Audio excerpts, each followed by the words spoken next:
Hello, I'm going to talk about a little bit more about my social anxiety disorder and basically about loneliness. Uh, a lot of us spend a lot of time alone. Not that we want to spend time alone, just that we can't go out in public and do all the things that everyone else can do that will get us friends. And so we tend to stay home and alone, and no one really wants to hang out around us because we do have issues out in public. I don't have them as much as a lot of other people I have heard about. As long as I'm with someone, I generally do okay. There's different types of anxiety. Mine come within and they stay locked inside. They aren't an outspoken anxiety, which a lot of people with this disorder have.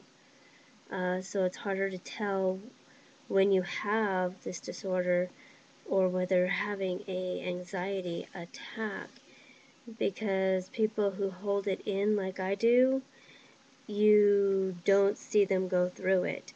So all you see is that they've become really quiet.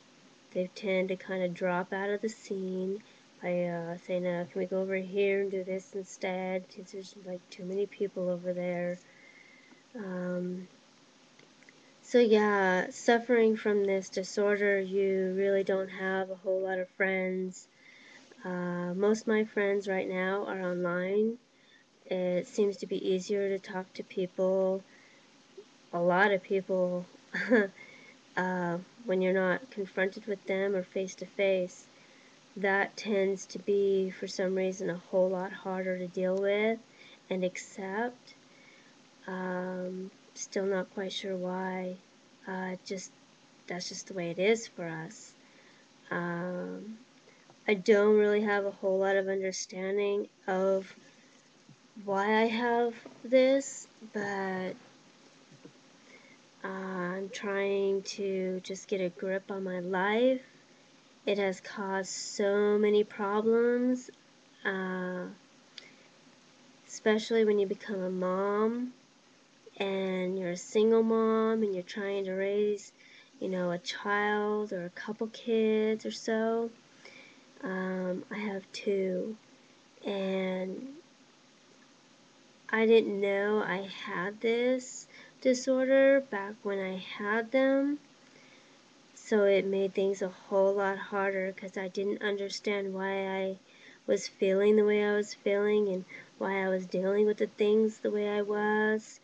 And it really took a toll on my parenting and things that I had to do to survive and be there for my children.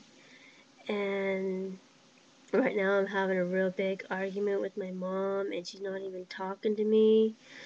And it's, because I wanted my son back now that I'm improving and doing a whole lot better in my life, and I feel that I can really take care of him now. It has affected my life to a point where, I had, you know, a 5-year-old child, and then I had like a 2-year or 2.5, 3-year old. And by that point, I was just so exhausted, not knowing what to do, not having the tools to be able to be a good mom.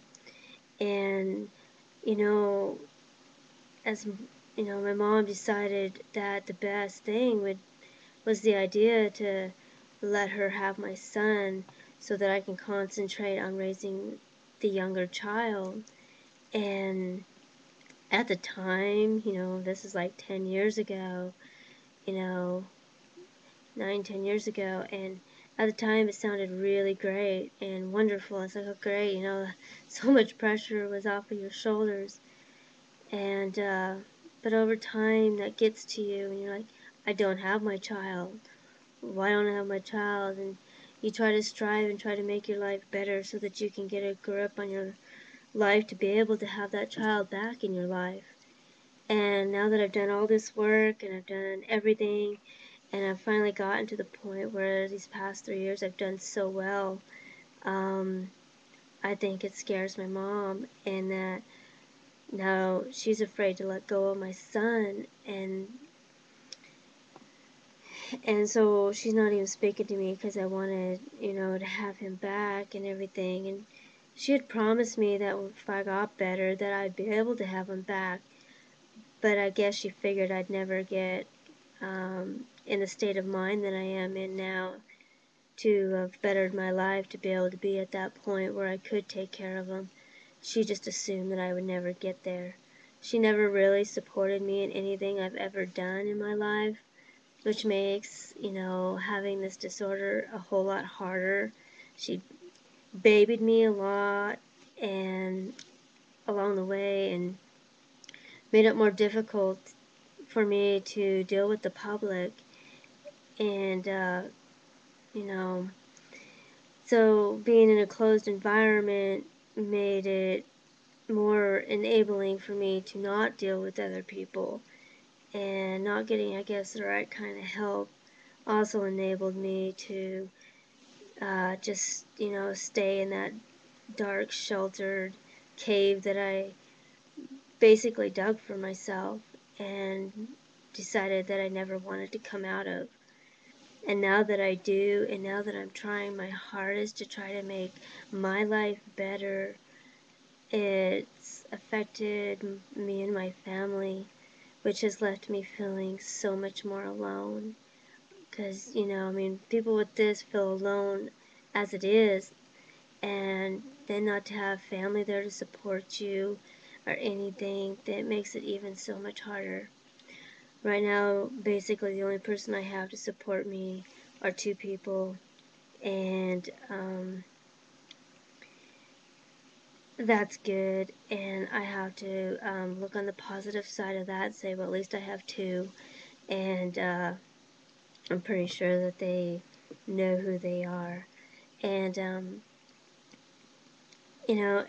and that's the strength that I have to hopefully try to get me through this, that, somebody can at least look on you and say, you're doing good, I'm proud of you, and I'm glad that you're making accomplishments in your life, and I know that you can get there if you work hard enough. You need that in your life. You need that with this disorder, because the people who have negative people around them all the time telling them, why can't you do this, man? You're such a loser because, you just can't get over this. What is your problem? It shouldn't be that bad. It's not that big of a thing. But they don't realize that to us it is. And, I've tried to relate my disorder with other disorders that I know that my family suffers from. And I try to say, well, why don't you try, facing your disorder, your fears, and they won't. They refuse, and they're like, well, no, we're different. That's different. It's not any different. It's not.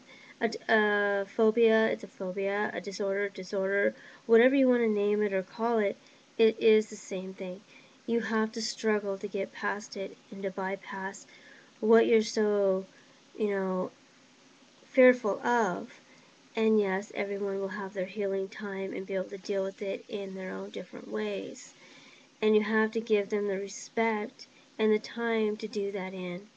And yeah, if that takes 50 years, then you're just going to have to wait 50 years for them to get over it, because, their mind heals the way their mind wants to heal. You can't make it heal any faster. You can't make a bone heal any faster. You have to bandage it up and wait for the bones to get stronger. There's some other little hints and things that you can try to do to make things better in your life, but all in all, you do have to wait out the time till your mind's ready. And in doing that, you do live a pretty lonely life. And hopefully, you can get to a point where at least you have a few good friends that you can hang out and do things with. And hopefully, I may find that soon. We all want that. So until next time, have a good night.